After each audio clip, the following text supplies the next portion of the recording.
Welcome to Coach's Corner, everybody. Thanks for watching this show. I'm your host, Paul Tripoli.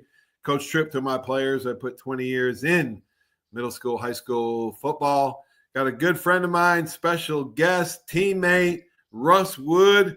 Russ, man, it's great to see you, brother. Great to see you, Trip. Always good watching your show, and it's an honor to be on it. Oh, my gosh, man. We got so much to talk about, and let's start with this. Born and raised in Elba, Alabama. You weren't very big, barely 200-pound defensive end, not especially fast or especially strong, but you overachieved. You made the last tackle of Coach Bryant's last sack, too, of Coach Bryant's career. I want to say you made a great move off the offensive tackle, but I don't think he picked you up. I don't think he got a hand on you. Well, if the truth be known, Trip, and if you remember, one of our favorite blitz plays, TB blitz, strong safety blitz. I'm lost you there, my little stand. You there, Trip? Yep. Okay, sorry about that. Yep. But anyway, that we had, Illinois, they were one of the first teams that ran a split offense where they only had one back. And when we ran that, on that particular play, it was Tommy Wilcox, he was the strong safety, and it was the TB blitz was when we came all strong side. Well, they came from the other side. The tight end was on the other side, 3 wide, 1 back. And the truth be known, my assignment was to cover the running back who went on a flare route. Oh, gosh. And I was over the tackle uncovered, and for some reason I made a split decision. Coach Hale, may he rest in peace, he was our position coach. We laughed about it the next week, even though that was my last game. And he said, you got a minus on the play, but a plus on the side. Because we got graded for the play. And Tony Easton's first round pick, if he looks over his left shoulder and does the dump pass, I probably would have been not the GOAT, but I would have been whatever you call the other side of the GOAT, They would have the first down and, moved on down the field and, Yeah, right. But yeah, I was uncovered, and right before I hit him, I was singing da da da da da da ESPN play of the day. So no, I'm kidding. Holy cow, man. I didn't even see that back flare out, but his eyes were on the other side of the field. You got there in like less than 2 seconds. So yeah, I got away with it. But if you watch, somebody posted the video recently. I got a bunch of hits from it and from that play. And if you watch after I get up and do my Gastineau, which we weren't allowed to do, which Coach Hale out on the sideline, 26 seconds to go in Coach Bryant's career. Coach Hale at the Senior Bowl, he ran the Senior Bowl. I was at a Senior Bowl dinner one, and it was about 1,500 people there. And he told this story. He said, with Coach Bryant's 26 seconds to go in his career, he said, my defensive end made a great sack, but instead of celebrating, he's chewing me out because I got up and danced, and he was chewing me out, Coach Hale said, because didn't you teach him? Because we were taught less than a minute to lay on the player, right? To get a couple. Right. Who needs another second other than Auburn, right? So. Oh my gosh! If you watch that video, everybody's and Coach Bryant is he's in Coach Hale's ear. And finally, Coach Hale said, I had to tell him, Coach, the quarterback's hurt. They had to call timeout. And that's the only reason, 1, he didn't pull me out of the game, and 2, he quit fussing. It was 26 seconds in his career. He's still coaching at a high level. Oh my gosh, what a game that was. It must have been the hardest hitting game I've ever seen. I think we knocked, what was that? Jack Trudeau was a backup. Tony Eason was a starter. I think we knocked them out 2 or 3 times in the game. And Jeremiah Castile had, 3 interceptions? 4. Jeez. We had 4. Robbie off that last one. Yeah, Rodney Jones intercepted the play after the big sack, and it pretty much sealed the game. Yeah. Oh my gosh. All right, let's start at the beginning. Talk about your dad. Your dad was an influential person on a lot of kids. He was a coach. Talk about growing up in Elba, Alabama, and did you play any other sport besides football? Oh yeah. Well, I didn't really grow up in Elba. Daddy was a baseball, football player at Troy State. Actually had a scholarship at Florida State. Had to come back when it burned and went to Troy State. But started his career down in Winter Garden, Florida, where I was born. And then he took a job in Geraldine, Alabama, up on Sand Mountain next to Fort Payne. He coached there for 6 years, and then he went to T.R. Miller in Bruton for 6 years, won a state championship in '69, and then we moved to he was at Charles Henderson High School for 5 years.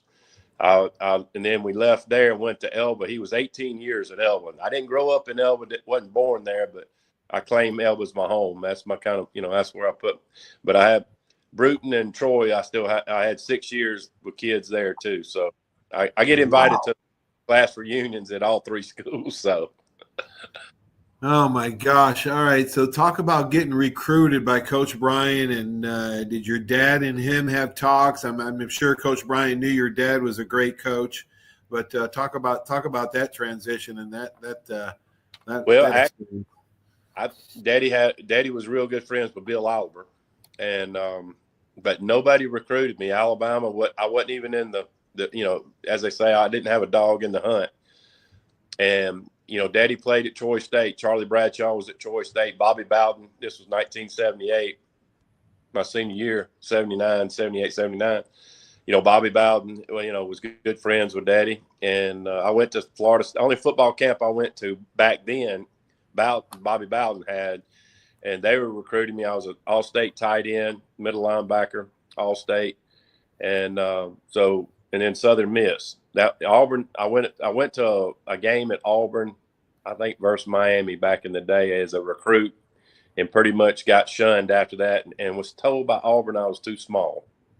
Yeah, I didn't meet their standards. So, But Alabama coach Jeff Rousey was our recruiting coach, and at the time, my whole senior year, Daddy never heard anything from Alabama. He heard a couple of things from Coach Oliver, and they just. I wasn't on their radar. Okay. So, I didn't care. I just wanted to play football. I grew up with Daddy. I was a manager, trainer. I've taped ankles in 8th, 6th, 7th, and 8th grade. He didn't let me play padded or organized football to the 7th grade because I was his manager. He told me years later, I always thought he always said it because it wasn't good coaching. It was because I was the best manager he had. I could fix helmets. I just thought that's what you did as a kid. And he couldn't afford for me not to be at practice and help him during the game. And to this day, in the state of Alabama, I think I'm still the only manager that ever got a personal foul. When we were at Charles Henderson, we were playing Enterprise, and I was a water boy, and a running back from Enterprise ran out of bounds. You know how you roll up out of bounds. And me and my other managers backed up. And the player looked at me, and he threw the football at me and hit me. So what did I do? I threw my water bottle at him. And guess what? Personal, the manager, the 7th grader. Well, then when I looked down, I was on about the 20-yard line. I looked down the sideline, and the referee was telling my dad, and he said, he did what? And he looked at me. I jumped the fence and ran and got on the bus. I was so scared. And two of the other coaches had to come get me off the bus because Daddy was Hall of Fame. I mean, he's Hall of Fame, Wiregrass, Hall of Fame, Alabama, and he only had one losing season in 31 years and 4 state championships and played in it 6 times and had all kinds of offers over the years, but just was very loyal where he was. And so it was a coach's, so Coach Bryant, and Dad were a lot alike, discipline, no nonsense. He lost a job one time because, he told him that one of the booster clubs at a high school, a real big high school, and they asked him, what about the band students and cheerleader parents and all that? And he said, they're important, but the football parents are the only ones that I'm worried about. And they didn't like that, Right. Oh, well. So, it was just one of the, he wasn't a politician. Let's put it that way. No. Told it like it is. It's kind of like Coach Bryant. He was apolitical. Coach Bryant was. That's right. He could have ran for governor and been governor. He didn't care. So anyways, so I was, bouncing around, and we had a really good senior year. We went 8-2. We missed the playoffs back then, the top 4 teams, and the number 1 team in the whole state and this was back in 4A and 4A system. We were one of the smallest 3A schools. Andalusia was the second or third largest 3A schools, and Andalusia had a 57-game winning streak. They hadn't lost a regular season in 5 years. Wow! And we played them in Elba, the Big E, at Foggy Bottom. We call the stadium in Elba. They named after my dad now. It's Macwood Field. Wow! But we played them. And you remember Doug Collins, the number one player in the whole state. He was, top player. Well, all the coaches, Jeff Rousey included, all came to that game. And guess what? We upset them that night. We beat them pretty handedly. And I had 14 tackles. I threw an end-around pass. I caught a pass for a touchdown. Don Horsted was on that team. He had about 130 yards rushing. Gary Bradshaw ended up going to Troy State. A lot of us there was about 16 college coaches there to see Doug that night. Okay. Wow. And that's just the way it was back then. Coaches went to games. Yep. Doug was the one player in the state. Everybody was after him. He'd pretty much committed to Alabama, but, nobody committed back then. This was the last game in November. And so anyway, we had a big party that night, and we were in all the newspapers and had a big time. Well, the next day, had a recruiting trip. Me and Mom and Dad went over to Hattiesburg, and guess what? Florida State's playing Southern Miss, which was another one of the schools. Coach Carmichael and Daddy were good friends, and they were big. They're after me real hard, and so I went to that game as a recruit. And I liked Florida State. I liked Southern Miss, and had a great recruiting trip. And of course, after the game, a hostess picked me up trip and took me to a party, for all the recruits. Mm-hmm. And well, guess what? She picked me up in a white 1978 T-top vet. And of course, being a knucklehead like me, I was usually checking out the girls. She was nice looking, right. I think. But then she said, here's old redneck from Elba, right? She asked me if I wanted to drive. Dude, I drove around Hattiesburg like I was the king of rock and roll. I was excited, you know what I mean, about Southern Miss. And Mom got her graduate degree at Southern Miss, so you were leaning towards Southern Miss. Yeah, Southern Miss, Florida State. Coach Bowden had only been there 2 years. He hadn't really made the turn. I liked Florida State. Troy State. That they were good friends with Daddy, and they thought it was probably going to come down to Troy State and Southern Miss. Well, Tuesday night, following the big win we had, and after that weekend, the Kiwanis Club of Elba, being a big town of Elba, they're still celebrating the victory over Andalusia. The Kiwanis Club did a cookout for the team to come and the city to come and enjoy the celebration and all that. And we did, no biggie, so I got home that night. Mom and Dad are sitting on the couch, right? And they're got tears in their eyes. And my sister was at Troy State, 2 years older, and I thought something was wrong. I walked in about 10:30 that night, and I think I saw my dad cry twice. Old school dads, like him, coaches. He just very seldom cried. Right. He was teared up. Mom was teared up. And I thought, well, what's wrong with Janet, my sister? And they said, no, everything. Sit down. We got to talk. I said, what's wrong with Granddaddy? What's wrong with Pawpaw? What's wrong with Granny? What is wrong? And Mom couldn't talk. And Daddy said, Coach Bryant called. I said, for what? And he goes, they want you to come to Alabama. Mom said I turned white as a sheet. I think I passed out. Seriously. I didn't know what. I said, what? Well, I was stunned. And he said he's going to call back at 11:15. And the old rotary dial phones we had on the wall that shook the whole wall when it rang. Right. And sure enough, boom, that phone rang. Yep, Coach, he's right. And then Mom said in about a 3 or 4 minute conversation, I said 2 words. Yes, sir. Yes, sir. Yes, sir. Yes, sir. And so, but back then they would offer you today. And if they found somebody better next week, they would just say, hey, we're going to somebody else. There wasn't lawsuits. There wasn't all the big hype of, I committed and, you've got to sign me or I'm suing you, that kind of crap that goes on today. But Daddy told me, he said, don't talk about it. We're all proud. We're all going, but let's wait till it comes time, for signing day. And we did signing day. I think in 79, our class of 79 of 27, 28, 16 of us were from the state of Alabama. We had a big class from the state, and we all went to Tuscaloosa. And the day before I went up there, we finally told some people in the newspaper in Elba, which is a weekly newspaper, small town. It came out on Thursday. Ricky Millars owns it. To this day, he'll still come up and punch me on the shoulder because I didn't tell him until the day before I was going up there, and he made me dress in a suit, sit at my dad's desk, and act like I was signing so he could write his story. He was so mad, and it was just, I told my girlfriend, my best friend, and it was just one of those things I didn't want to boast about because I wasn't sure if they were going to take it back. Right.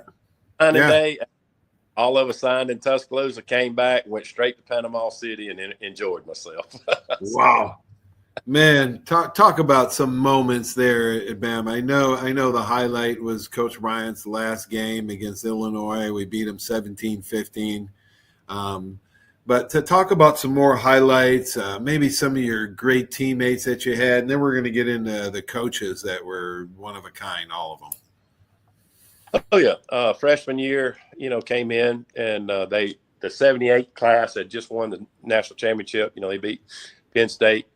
And that class of 78 was redshirted, the whole class, before they got on campus. The 76, 78. I was Mike Pitts, Will Cox, Jackie Klein, Robbie Jones. All those guys were 78 class that were redshirted. So we got there in 79, and the NCAA said you can't redshirt freshmen. So as a freshman on a stacked, loaded team, we had, counting our freshman class and the redshirt freshman class, there was almost 31 freshmen on that 79 team. Wow. Okay. Now, starting out, like anybody else, you started out on the scout team. I was playing middle linebacker. Coach Rousey was my position coach at that time. And third, freshman, if you could play, you played. Jeremiah Castile was in that class. He got in a lot, and special teams. If you could get ease up there, I was back up on the punt team, kickoff team, and then the third game. We opened up with Georgia Tech in Atlanta because we had the Turd Bowl, if you remember, on Wednesday. I think when you got there, we were still doing it, but we would have a scrimmage. You'd send in the starters and the backups. On Wednesday, Coach Bryant would say, somebody's going to earn a travel team spot by the way you practice today. And so we had that Wednesday scrimmage. And, when you first got there, if you remember, Goose Tree wouldn't put a stripe on your helmet or a number on your helmet. You just had a red helmet with a piece of tape with your last name, right? So the coach were. Well, on Wednesday, we had a scrimmage. I had a really good scrimmage. And I wasn't on the travel team. Travel team came out on Monday, came out on Thursday, and then Friday at noon was the final, travel team. Right. And this was a away game, So Wednesday I had a good scrimmage. I went to my locker on Thursday for the little walkthrough, semi-practice we had. And I had a stripe on my helmet. I was so excited, dude. I called home. And, of course, collect calls back then. You didn't have cell phones. And my dad was like, really? You calling because you got a stripe? And I said, yeah, I earned a stripe. Friday morning, I went by the locker room and I had a number on my helmet, 89. And I'm like, oh my God, what is going on? I was the first one to Bryant Hall at lunch to see the travel team, and I made the travel team. I made the list. But the bad thing was, Trip, first time I ever flew on a plane was the Georgia Tech game. Oh my gosh. Hey, yeah. Russ, when I got there, they just won back-to-back titles in 1980, my freshman year. And I went, holy shit, what am I doing here? The level was so high. It took me 2 years to get that jersey and get on the Georgia Tech game, the first game of the year. It took me 2 years to make the travel squad. Yeah, I mean, like I said, I made the try, but I didn't play in the game, but I was so excited. I peed on myself twice on the airplane, scared to death, because I love flying now, but back then it was but then I didn't know how much I would play because we were loaded at linebacker. And I think it was a Baylor game. Yeah, it was the second or third game of the season. About the second quarter, we beat Baylor pretty handily. And Coach Rousey came and said, "Get ready, you're going in." I went, "What?" I was like, "Okay." So I got as soon as I hit the field, as soon as I came off, Coach Rutledge grabbed me and said, "You're on the kickoff team and the punt team." So as soon as I got on the field, once back then, once you started playing, you were, they tried to find a spot. They didn't, and of course the red shirt rules were a lot stricter then than they are now. I think now you can play 3-4 games and they still red shirt. Back then, one play, you were done. But we couldn't redshirt freshmen anyway. So they were trying to find some of us that were freshmen, but we were so loaded. It was just hard to get on the field. So I got an opportunity, ended up playing in that national championship year, 79. We went undefeated, played in, I think, 7 games, traveled in all but 2 games. I didn't make 2 away games, during the middle of the season. But other than that, I traveled every game from then on, from my sophomore to my senior year. Wow. And then like I said, I was with Coach Rousey, and then come back in the spring, and I went into the Sugar Bowl against Arkansas that year as the number 2 inside linebacker. I'd moved up the ladder. And then I came back in the spring. I was the number 5 outside linebacker. Oh, my God.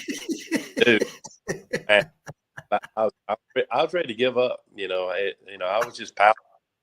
I went from Rousey to Sylvester Croom. I went from being the number 2 behind Randy Scott to basically the 3rd substitute behind EJ Jr. and Gary Morrow. But little did I know, because I could play both inside and out. Sophomore 1980, after that year, we lost 3 outside linebackers. All were seniors. Morrow, De Niro, and EJ Jr., first-round pick. And then all that was left was me and Pitts. And Pitts was a redshirt sophomore. I was a true sophomore. And subsequently, I started the next 24 straight games for 2 years. Wow. Any lessons learned, hard lessons learned during your career?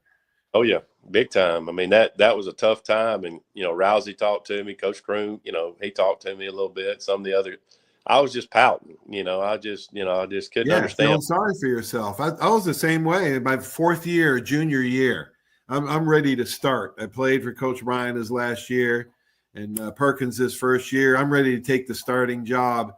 And they give it to a true freshman ahead of me. Yeah. Holy cow, man. I was ready to quit and blaming everybody. And I was in a bad spot, man. And Dana helped me pull out of it. And, and then I ended up, playing quite a bit and starting my senior year. But they just didn't give spots away at Alabama, man. You had to earn your way before you stepped on the field. Oh yeah, and but the thing is, you had to earn it every day. Every day. I mean, one week you go out there and you could be you might be the next guy, and of course, all in my junior year, we won the 315. That was 1981. We became we won the SEC, and we really had a couple opportunities. We lost a couple kind of iffy games, but my stats were pretty good. And then Coach Croom moved to inside linebackers in 82, our last year, and Steve Hale came in and took over us. But me and Coach Hale were joking one time, about my stats. And I finally had to tell him, I said, well, look, if you came up to the line of scrimmage and you looked at our defensive line, and I played me and Randy Edwards, he was the defensive tackle on the right side. I was the right outside linebacker. You look over there on the other side, Randy was 6'3", 250, 260, nothing big. Well, you look on the other side over there, you had Mike Pitt, 6'6". You had Jackie Klein, 6'6", 280. You had a wall on one side. Where would you run at? So Did you know? I think it was Coach Rousey. Russ. Maybe another coach told me this, and I was watching Pat McAfee, and Bruce Arians was on there and said the exact same thing. Coach Bryant made every single substitution at every position for every game that he ever coached. Nobody does that now. Not one head coach does that. But he made every single substitution in every game at every position. Did you know that? Oh, yeah. Did you ever see Adi Steen posted it one time? He had a copy, white vanilla folders. Coach Bryant would write the starting lineups and the depth chart on a white vanilla folder, folded up, had it in his coat pocket. And that's how he tracked who he wanted to play, when he wanted to play. But it was handwritten. He had it hand. And Adi posted one time, he had a picture of one that he had kept somehow, over the years. And it had everybody had check marks and X's by your name, Hey, you know what? Coach TJ Weist showed it on my show on last Saturday and last Tuesday night. Okay. Showed Coach Ryan's rolled up vanilla envelope with all the names and on it. He's got that actual one, Russ. Okay, well, every game he had one of those. He had one. He did. And what he did with them after that, I don't know. I think Adi was supposed to throw it away or whatever, but he might have kept them somehow. Adi got a copy of it, but a couple people did. I've seen them posted over the years. But one of the things Coach Bryant always did too, which was always neat, if you were the number 2, the third series of the second quarter, you were going in the game. Offense, you get a first down, you stay in the game. Defense, if we got to go in number 2s, didn't matter what was going on in the game, we stopped them. We might get to go back in the next series, but if they got a first down on the first play, the starters came in. Third series of the third quarter, backups came in. Unfortunately, that bit us in the, 82 against Auburn. Bo Jackson, he had 115, 20 yards that year that they supposedly beat, which they didn't, but they just gave it to him because he didn't score over the top because I was at the bottom of the pile. And but anyway, third quarter, third series, Bo gets a 60-yard run. And Coach Bryant turns around and says, "What the heck are y'all doing over here?" And that was that third series of the third quarter. Me, Robbie Jones, Mike Pitts, everybody but Wilcox was still on the field. And Bo breaks 3 tackles, runs 60 yards. I think somebody ran him out of stand gate or somebody ran him out of bounds. But he had 60 yards on one play of 120 yards. Other than that, we had shut him down most of the day. But that was just his rule. He didn't care what the game. He wanted. He trusted his second and third team players. He trusted them. He would put all 11 guys in at one time, the whole second team in at one time. Oh yeah, and if you were number 2, you better be ready to play. If you better be ready. You went to the game with a mindset as a starter, learning everything. Because if you were slow getting out on the field, or you didn't go out when you were supposed to, the coaches would turn around and go 2s or 1s, and if you were a 2 and they did that and you didn't get out there, you might not play the rest of the year. I mean, he was brutal, man. He held grudges big time. He wanted, and it's just like that interview I saw years later at a press conference, and some crazy reporter asked him, how reporters are, they lead into the question with a question. He says, "Coach, well, I know you can't win them all," but Coach Bryant said, "Hold up right there. We're here to win them all. That's our standard," and walked off the stage. He put so much trust in the second, third players, man. And he went. I remember he threw all 11 guys in against Ole Miss, second game of the year, and I was at right cornerback, right in the middle, right 5 yards from him at 50-yard line. I jumped the 3-step, threw a quick slant, broke on it, broke up the pass. Out come a flag, and Coach Ryan, damn it, everybody out. He took everybody out after one play. You feel like digging a hole in there, man. He was 4K the coach. I mean the quarterback. Yeah, and it was Jackson. I remember in Jackson, Mississippi, that 82 was last year. That was hey, we chased him. He was a Johnny Manziel. But, the other thing is when Coach Bryant, his expectations was perfection. It's like, when I dropped that pass against Penn State, had an interception, a pick six. I look up, and we were playing up there as 1981. It was up at Penn State. Todd Blackledge hit me dead in the hands. Ball hit the ground. I look up, 41's running on the field. Jimmy Watts, my back. So running off the field, I'm like in front of 90,000 people. My dad and everybody, he was a coach, so he couldn't go to the games, a lot of them. He was watching it. So I grabbed my hamstring, Paul, so like I was hurt. I felt so bad for the rest of the second stringers. I felt like digging a hole and crawling in, man. My dad goes, "You hurt?" And I said, "Yeah, my God." And then, the offensive linemen, if they jumped off sides, your backup came in. And then, of course, Jimmy made a mistake 2 plays later, and they sent me right back in. First play I was in, I made a sack, so I cleaned up for it. But he didn't want to miss. His expectations was perfection, and that's what his standard was. Absolutely. Bama's team, and let's talk about local, our current team, Bama's team and expectations. In the 1980s, Bama's record averaged 9 wins and 3 losses. Not bad, but the standards were higher at Bama. Coach Stalling came in and set his culture, and they brought back a national title. And then there was a dip after Coach Bryant told friends when he retired that there would be a dip in Alabama's play and that the Bama fans would not understand why. Now, this is history repeating itself, Russ. We had the 2 best coaches in the history of college football. The odds are astronomical to have the 2 best college football coaches at the one institution. And to expect DeBoer to win 5-6 titles is unrealistic. He might win 1 or 2, but you got to give him time.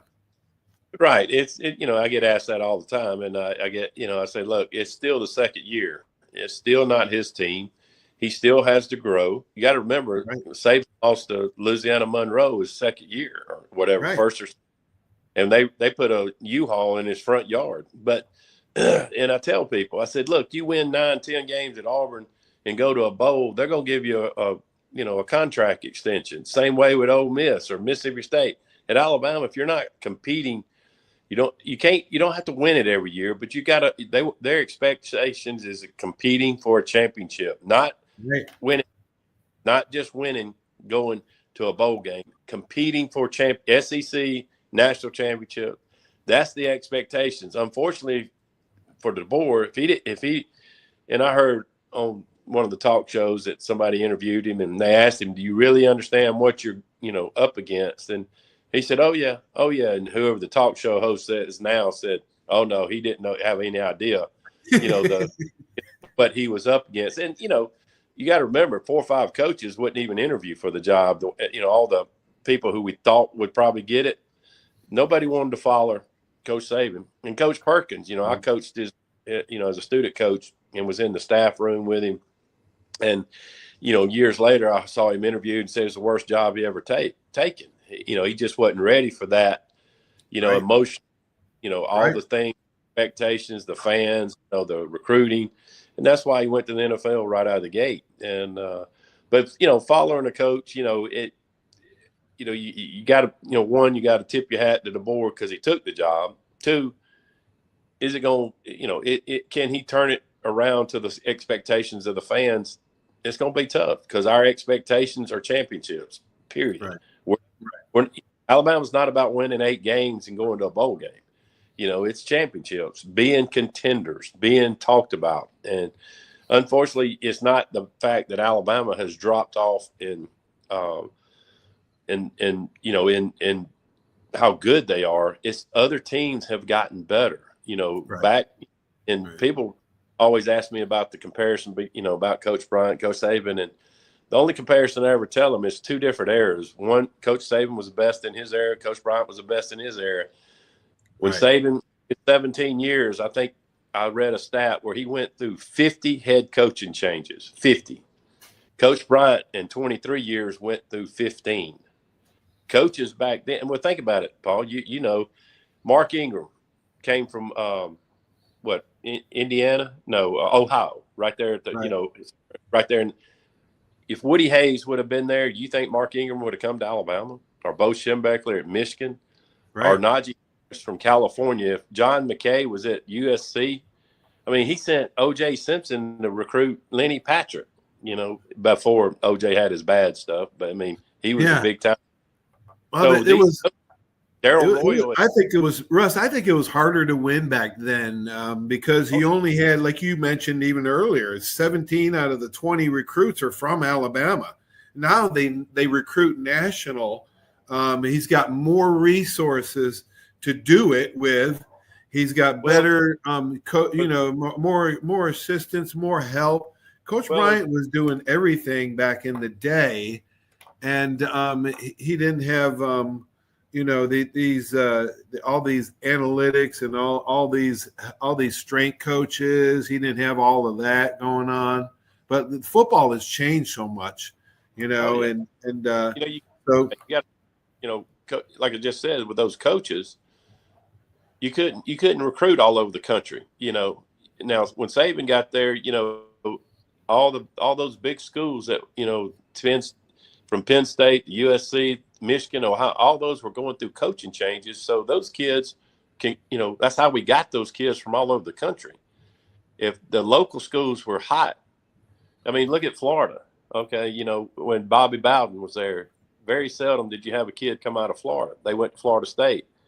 When Johnson was down at Miami, they all went to Miami. Right. And Bill Curry was at, not Bill Curry, but Spurrier was at Florida. They drew all the top kids right there. Now Florida kids, I think I saw a stat a couple of years ago, the top 20 teams in the NCAA all have one kid from Florida on their team. Plus there was, people talk about NIL making it parity. It hasn't happened yet. Let's face it. It's coming though. Because there was, back in the 70s and 80s, there were multiple head coaches that have won national titles. Up until Day's title last year, there's only two, count them, two head coaches, at Kirby and Dabo, the only head coaches, and now Day. So, Russ, there's only three. There's 140 Division I football playing schools, but only 2 or 3 head coaches have won titles. Come on. Yep. Come on, man. They don't grow on trees. They're not easy to spot. They're not a dime a dozen, these elite coaches. They're very far and few between. They always will be. And the programs that they go to, just like, Alabama, Coach DeBoer, there was a lot of questions about him, but, fortunately or unfortunately, he's the one that took the job, or and what he accomplished, we'll see. But the ahead of us is very tough, and it could be very brutal. And the recruiting is now really been hit with sidewinders because some of the top kids are not going to the schools that will develop them and make them. They're going because mom and dad are getting money. Chasing the money. They're all chasing the money. So that's gonna separate things out. I think there's gonna be, you mark my words, in 10, 15 years, there's gonna be 7 coaches that have won national championships, not just 2 or 3 anymore. Last question. The book, the best book I've read on Coach Bryant, my number one is Alan Bear's book, The Last Coach. Dr. Galen McCullough wrote a great one, The Long Shadow of Paul Bear Bryant. Which one's your favorite? Which one's your favorite book?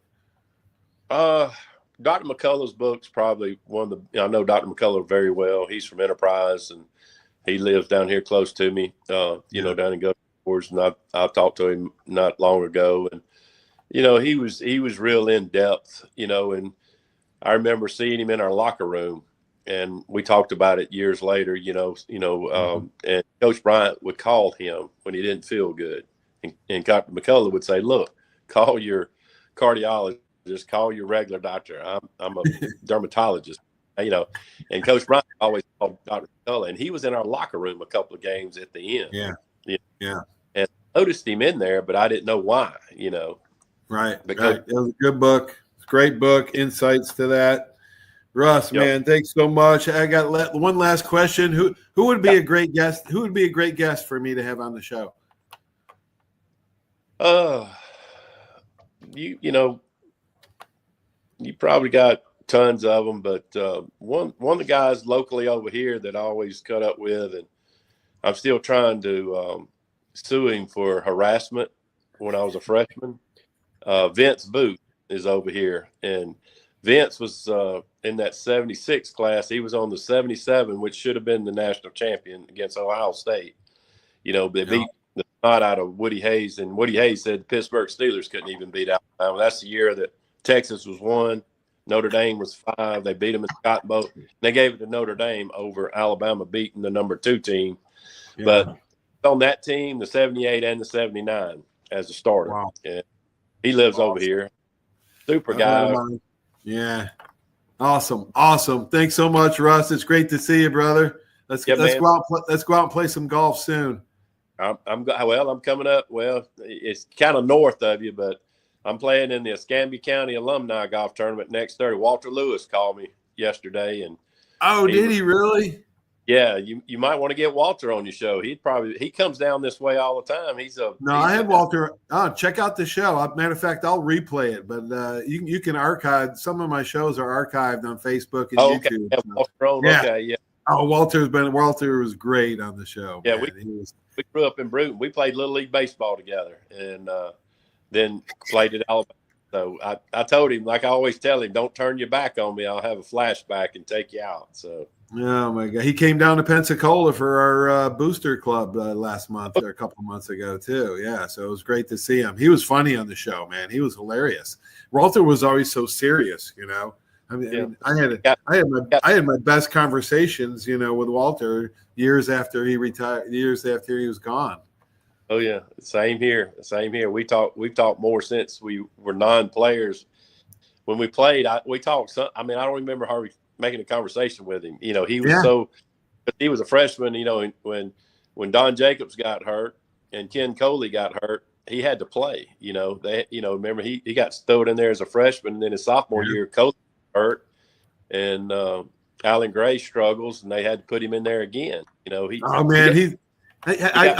didn't come. It took me a while to get him on the show, right? Because he's kind of shy a little bit. But then, and I thought it was because he wanted to change the names to protect the guilty, right? That's what I thought it was. So I'm not going to say any names, right?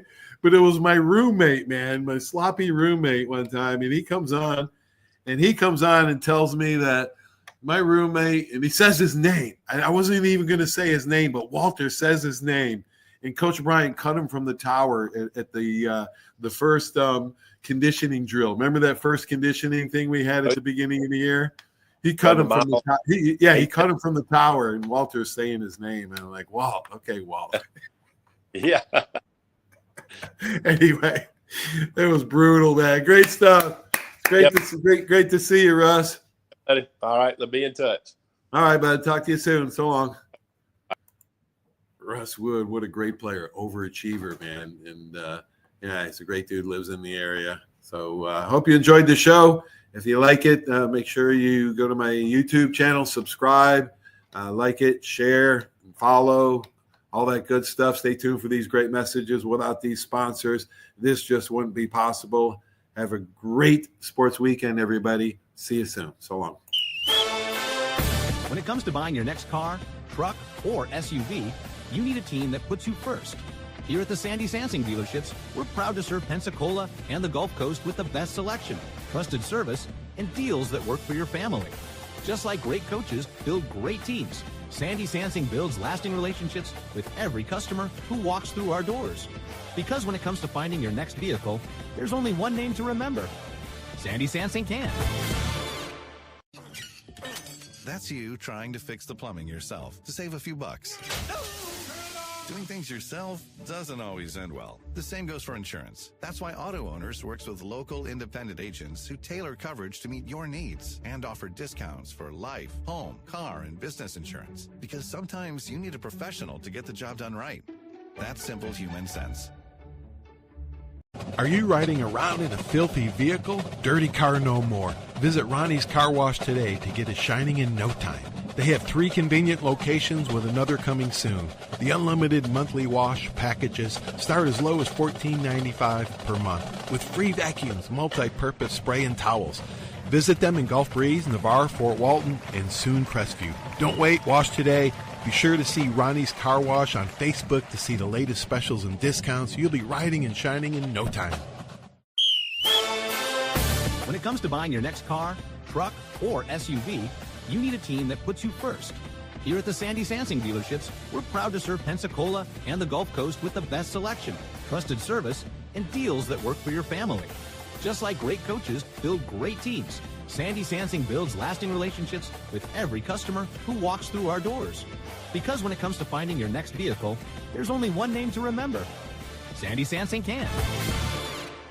75 years of service and high tech today. It's Pensacola Glass Company at 433-8348. High tech is a term often applied to advanced services and products in today's marketplace. And today, glass is much more than a simple painted brittle, see-through stuff we hit baseballs through when we were kids. Glass is now a product with unique flexibility in both performance and application. And Pensacola Glass Company is growing right along.